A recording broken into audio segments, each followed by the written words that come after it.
On Easter weekend of 2016, we took our first of 3 trips to Arkansas.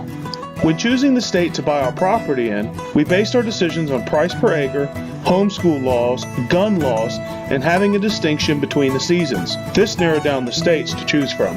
We had already visited the states that were closest to Florida, and Arkansas and Missouri were the last 2 on our list. As we crossed the Mississippi and drove into Arkansas, we were surprised at how flat the land was. But as we headed into the Ozarks, the scene dramatically changed into everything we had hoped for. Upon seeing the property, we fell completely in love, but it was listed for $8,000 more than what we had in our savings.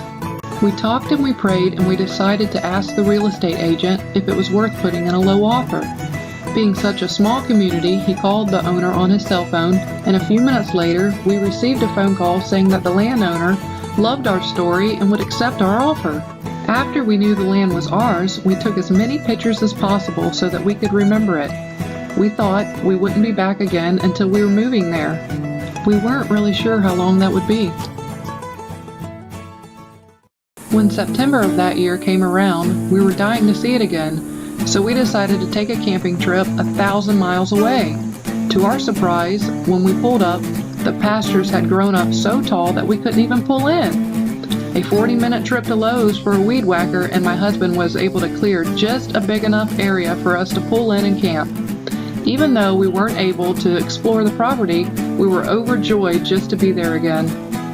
For our first family camping trip, it was a chilly night full of strange sounds. But waking to a beautiful sunrise and the sound of cows mooing in the distance filled our hearts and made the trip well worth it.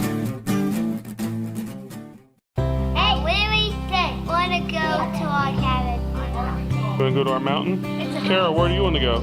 I'm going to mountain. Where are we going, guys? We're going to the mountain in Arkansas.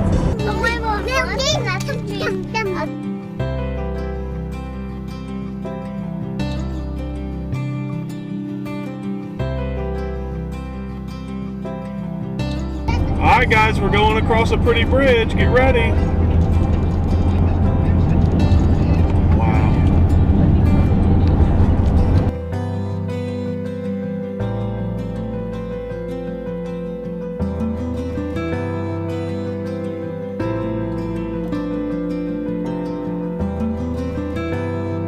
Every time we pull on the roads to our property, our hearts beat faster and our eyes get weepy, and we almost hold our breaths until we see the entrance to what feels like home.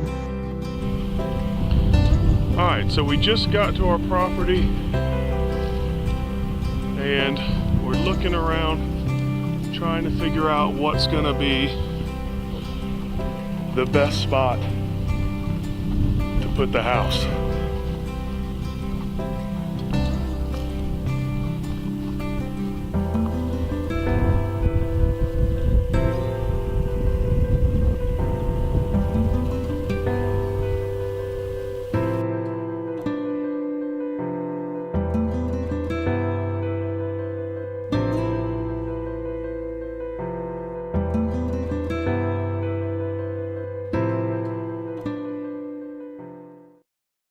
We were definitely a little shocked by the amount of cow patties, but after our overgrown camping trip, we made a deal with a local to run his cattle on the land as a way to keep the grass mowed down.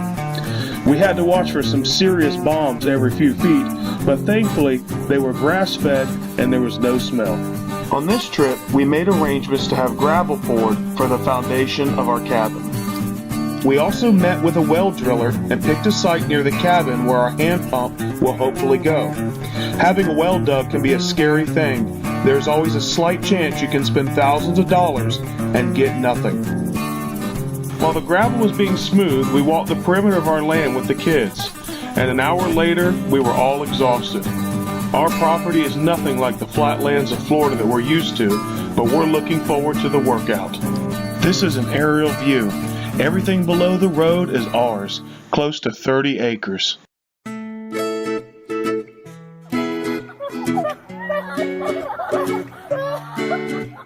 After countless hours of driving, we decided to give the kids some time at the park because the following day would be spent at Bald Eagle Barns viewing and designing our cabin. It was so sad to leave again, but at least this time we knew when we would be back. Subscribe to our YouTube channel and leave comments and questions below. Be on the lookout for our next video to see and hear more about our lofted barn cabin.